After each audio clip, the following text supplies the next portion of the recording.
Oke, kita ketemu lagi. Hari ini kita bakal bedah tuntas salah satu emiten yang namanya pasti udah nggak asing lagi.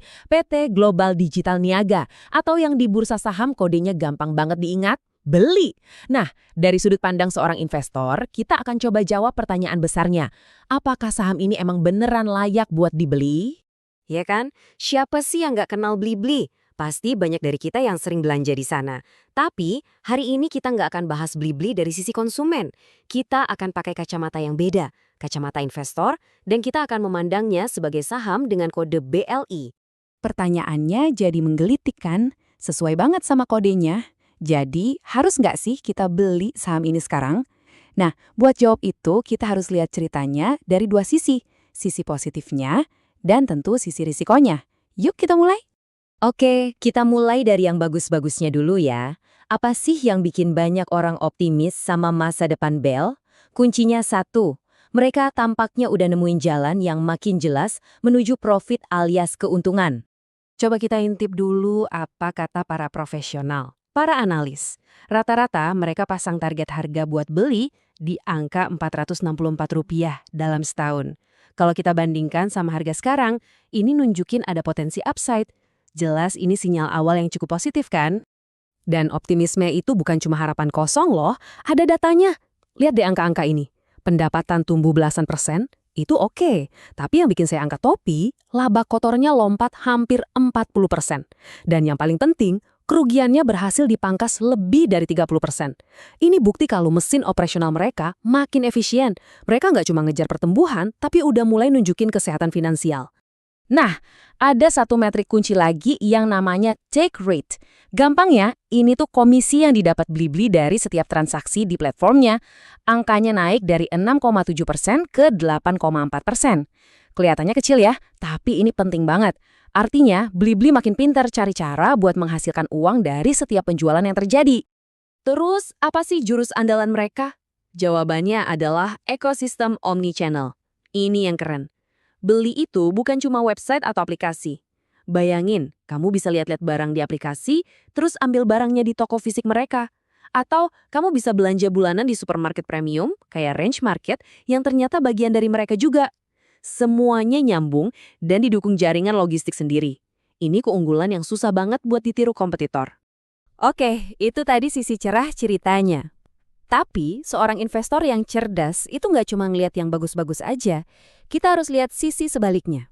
Sekarang, kita masuk ke argumen kontranya, yang intinya cuma satu pertanyaan.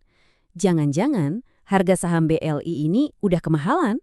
Yap, meskipun performa bisnisnya kelihatan membaik, angka valuasi di pasar saham bisa ngasih kita cerita yang sama sekali berbeda.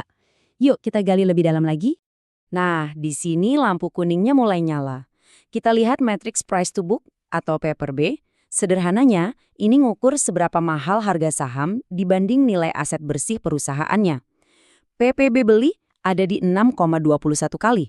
Sekarang coba bandingin sama Goto atau Buka, jauh banget kan? Ini artinya pasar rela bayar 6 kali lipat lebih mahal untuk setiap Rp1 aset yang dimiliki beli.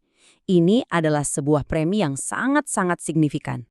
Dan kalau kita pakai metode valuasi yang lebih dalam lagi, kayak discounted cash flow, yang intinya memprediksi nilai wajar saham dari arus kas masa depannya, hasilnya lebih bikin kaget loh.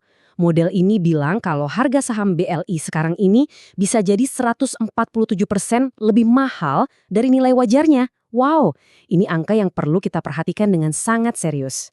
Kutipan dari Simply Wall Street ini seolah menyimpulkan semuanya. Bahkan kalau kita lihat dari rasio harga terhadap penjualan, BLI dihargai hampir 3 kali lipat lebih tinggi dari rata-rata industrinya di Asia.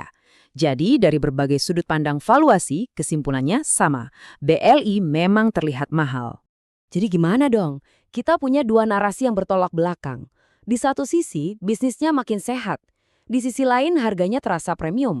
Nah, sebagai mentor investasi Anda, tugas saya bukan untuk bilang beli atau jual. Tugas saya adalah kasih Anda peta dan kompas, supaya Anda bisa navigasi sendiri dan bikin keputusan yang paling tepat. Terus, kenapa pasar rela bayar semahal itu? Jawabannya cuma satu kata, kepercayaan. Pasar sepertinya sedang bertaruh. Mereka rela bayar mahal sekarang karena percaya sama visi jangka panjang Bell. Percaya kalau manajemen bisa mengeksekusi strategi omnichannel-nya dengan sempurna. Jadi, ini bukan soal kondisi perusahaan hari ini, tapi soal pertaruhan akan jadi sebesar apa perusahaan ini di masa depan. Nah, ini PR buat Anda. Entah Anda mau investasi atau cuma mau memantau. Ada 4 hal yang wajib Anda cek setiap kali mereka rilis laporan keuangan. 1. Pendapatan harus tetap tumbuh double digit. 2. Take rate-nya harus terus naik. 3. Perhatikan margin EBITDA-nya. Ini adalah penunjuk arah menuju profit. Dan yang terakhir, pantau beritanya. Lihat apakah mereka benar-benar nambah toko fisik dan memperkuat integrasi online-offline mereka. Jadi, pada akhirnya, keputusan investasi di saham BLI itu bukan lagi soal hitung-hitungan murah atau mahal semata. Ini lebih ke pertanyaan soal keyakinan. Pertanyaannya adalah, apakah Anda percaya tim manajemen di baliknya bisa mewujudkan semua rencana besar mereka, sehingga bisa membenarkan harga premiumnya saat ini? Nah, jawaban dari pertanyaan itu, cuma Anda yang bisa menentukan.